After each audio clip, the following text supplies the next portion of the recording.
নমস্কার বন্ধু। আজ জন্মাষ্টমী উপলক্ষে প্রথমে নিয়ে যাব শ্রী রামকৃষ্ণ দক্ষিণেশ্বর আদ্যাপীঠ বেহালা শাখায় আর লোকনাথ বাবার 295তম জন্ম উৎসব। তারপরে নিয়ে যাব শ্রী শ্রী গৌরাঙ্গ প্রভুর মন্দির, এগুলো বেহালা অঞ্চলেই অবস্থিত। আজ রাতের বেলা নিয়ে গিয়ে আপনাদের এই জন্মাষ্টমী যে পুজো হচ্ছে সেইটা তুলে ধরবো। এই হলো তোরণ, ঢোকার গেট। এইখান থেকে ঢুকে যেতে হবে। এরপর ঢুকে গিয়ে আপনাকে এইখানে জুতো রাখার ব্যবস্থাও আছে এই মন্দিরে সেবামূলক কাজের সঙ্গেও যুক্ত থাকে। আর এখানে ধূপ মোমবাতি ভক্তরা নিবেদন করে। এখানে ভোগ খাওয়ার পর হাত ধোয়ার ব্যবস্থা। মন্দিরে পুজো চলছে আদ্যাপীঠ মন্দিরে। জন্মাষ্টমী হলো হিন্দু দেবতার একটি কৃষ্ণের জন্মদিন। এটি ভাদ্র মাসের কৃষ্ণপক্ষের অষ্টমী তিথিতে পালন হয়। কিংবদন্তি অনুসারে এই দিনে মথুরার কারাগারে শ্রীকৃষ্ণের জন্মগ্রহণ করেন। কংসের অত্যাচার থেকে পৃথিবীকে মুক্ত দিতেই তার পৃথিবীতে আগমন। এ হচ্ছে স্বয়ংকক্ষ আদ্যামা এর। আর আদ্যামায়ের সঙ্গে যে রামকৃষ্ণদেব, এখানে সব ছবি ফুটিয়ে তোলা হয়েছে দেখুন, সেগুলো আমি তুলে ধরলাম এই স্বয়ংকক্ষে গিয়ে। কত সুন্দরভাবে এই স্বয়ংকক্ষ ফুটিয়ে তুলেছে।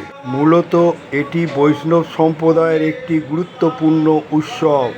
এখানে শ্রীকৃষ্ণের বিষ্ণুর অষ্টম অবতার হিসাবে পূজা করা হয়। বিষ্ণুর অষ্টম অবতার হিসাবে এই পুজো করা হচ্ছে। শ্রীকৃষ্ণ দেবকী ও বাসুদেবের পুত্র ছিলেন, কিন্তু কংসের ভয়ে তাকে যশোদা ও নন্দর কাছে বৃন্দাবনে পাঠানো হয়। কংস ছিলেন মথুরার অত্যাচারী রাজা, যিনি শ্রীকৃষ্ণের হাতে নিজের মৃত্যুর দৈববাণী শুনেছেন। তাই তিনি শ্রীকৃষ্ণের জন্ম নেবার পর থেকেই তাকে হত্যা করার চেষ্টা করতেন। শ্রীকৃষ্ণ কংসকে হত্যা করে কর্ম ও শান্তি স্থাপন করেন। তাই তাকে দুষ্টের দমন ও শিষ্টের পালক হিসাবে পূজা করা হয়। জন্মাষ্টমীর দিনে শ্রীকৃষ্ণের পূজা, কীর্তন, ভজন, উপবাস ও নৃত্যগীতের মাধ্যমে উদযাপন করা হয়। বাংলায় জন্মাষ্টমীর একটি ঐতিহ্যবাহী উৎসব। সেখানে শ্রীকৃষ্ণের গোপাল বা গোকুলের দেবতা হিসাবে পুজো করা হয়। কিছু অঞ্চলে জন্মাষ্টমীর দিনে ঐতিহ্যবাহী মিছিলও বের করে।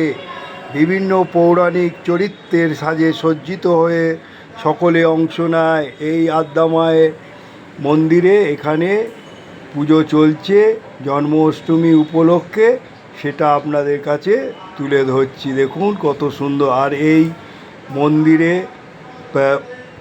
আধ্যাত্মিক এবং সেবামূলক কাজের সঙ্গেও যুক্ত আছে। এখানে নিত্যে ভোগও পাওয়া যায়। এখানে দেখুন তুলসী মঞ্চটা রাধাকৃষ্ণ দিয়ে হরে কৃষ্ণ বলে লেখা আছে, সেটাও আপনাদের কাছে তুলে ধরলাম।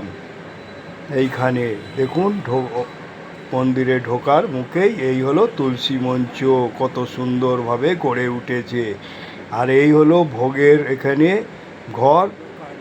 আর এই হলো অফিস কার্যালয়, এখানে আপনারা যোগাযোগ করতে পারেন, সেটাও আপনাদের তুলে ধরলাম। আর এই হলো অ্যাম্বুলেন্স, এখানে অ্যাম্বুলেন্স ফেসিলিটি আছে। এখানে ফোন নাম্বার দেওয়া আছে, এই ফোন করে যোগাযোগ করলে অ্যাম্বুলেন্স ফেসিলিটি পেয়ে যাবেন।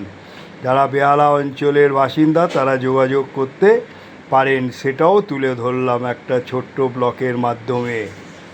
তারপরে আপনারা অ্যাম্বুলেন্সটা দেখুন, এই হলো। তারপর এখানে দেখুন কত ছোট জায়গার ওপরেও গাছপালাও আছে।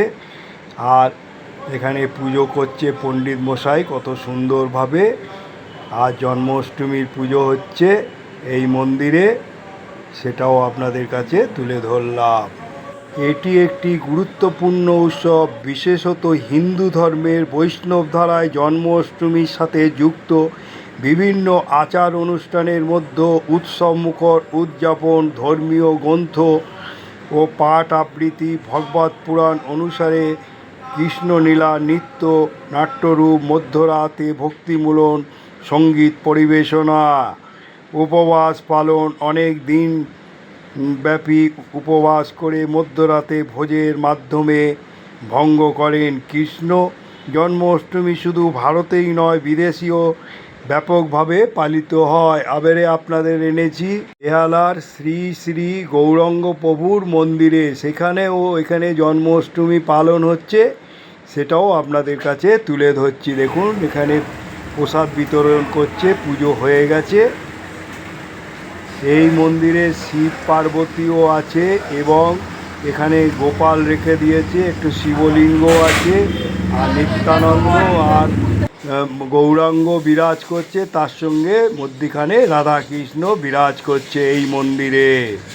এই মন্দিরেও জন্মাষ্টমী তুলে ধরলাম। এইবারে প্রসাদ নিবেদন করেছে, সেটাও আমি তৃপ্তি ভরে গ্রহণ করেছি। এই ছোট্ট ব্লগটি দেখার পর যদি ভালো লেগে থাকে তাহলে লাইক, শেয়ার ও সাবস্ক্রাইব ও মতামত জানাবেন। জয় রাধাকৃষ্ণ, জয় গোপাল বা জয় নিত্যানন্দ, জয় গৌরাঙ্গ, জয় আদ্যামা বলে আমি এবারে আমার গন্তব্যস্থলে যাচ্ছি। জয় রাধাকৃষ্ণ, জয় রাধাকৃষ্ণ।